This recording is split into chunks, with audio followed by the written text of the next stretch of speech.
Hello, this is XGR21 writing for PeerMTGO.com.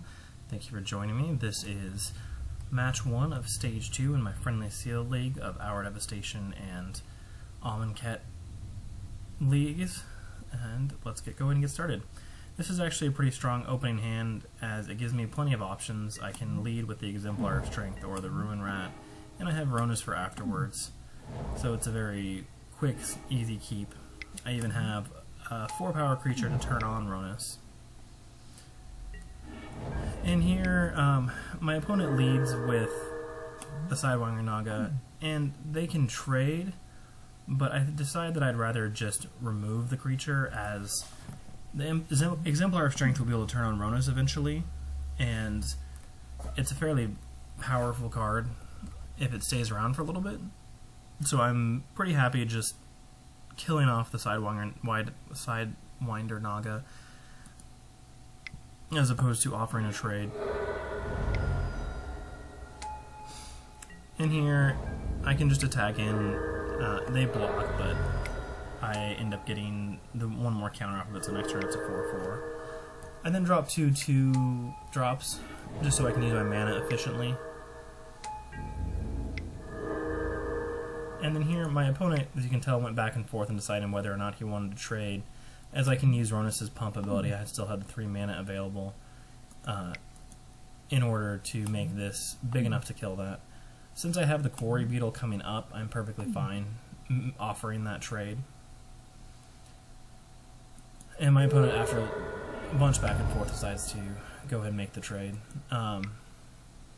And then there, sorry that I didn't pause it in time, my opponent played Grind to Dust, and they picked off my Ruin Rat and hit my Ronus.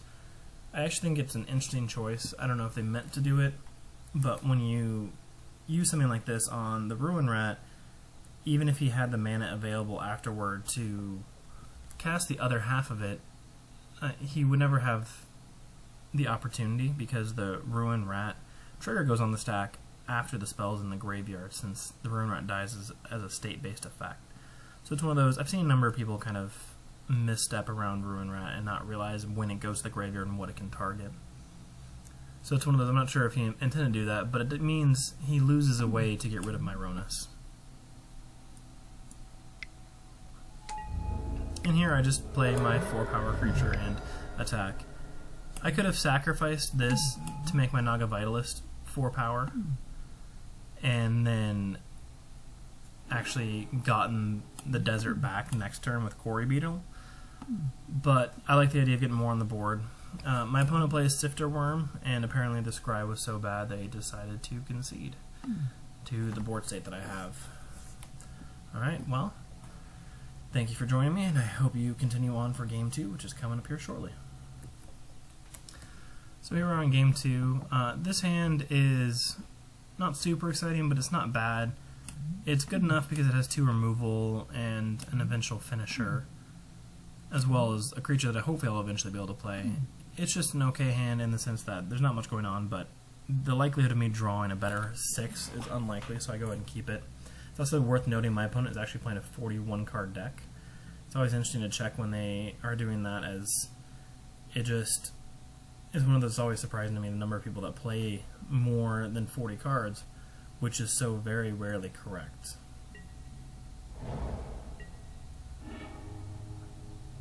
I'm actually really happy here I drew a creature, as it lets me actually play out my hand a little bit better. My opponent cycles this at the end of their turn, probably digging for land. They hit the Harrier Naga, and given my creature light hand, I'd rather just get rid of something that's going to deal a lot of damage to me with the Doomfall while I can. Unfortunately, my opponent here shows possibly why I should have kept, or should have used the Exile from the hand ability, because I could have gotten rid of the Sifter Worm off the top.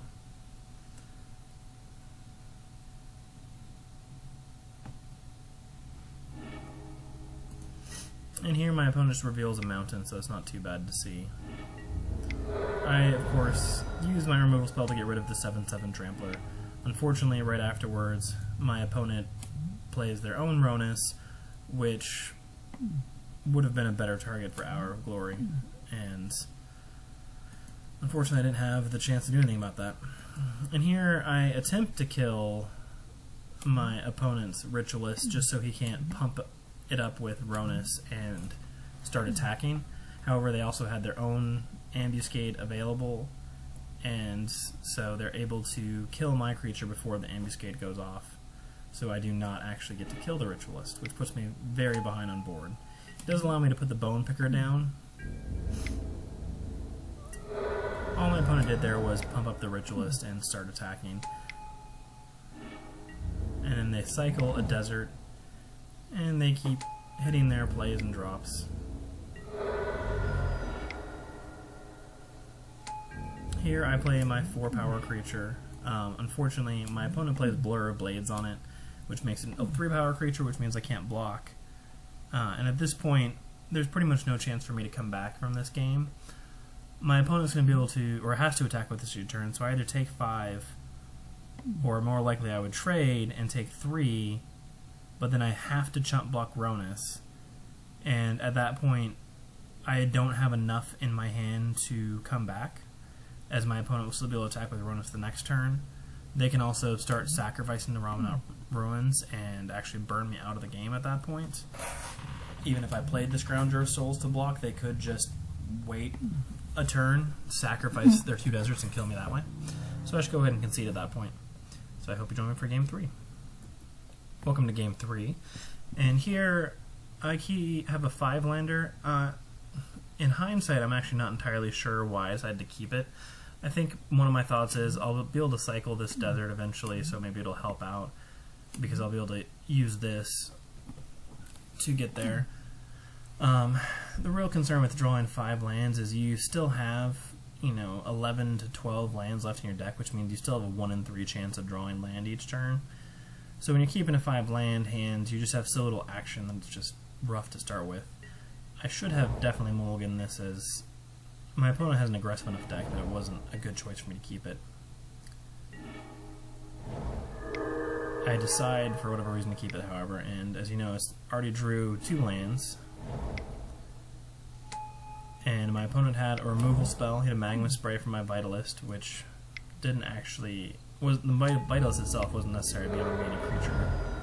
Unfortunately, my opponent also has a Burning Fist Minotaur, which is a very powerful creature and hard to deal with. And there my opponent uses Open Fire to kill my Carrion Screecher, and then their next card is a Trial Ambition to get rid of my lifelink creature, which was really my only chance of getting back in the game.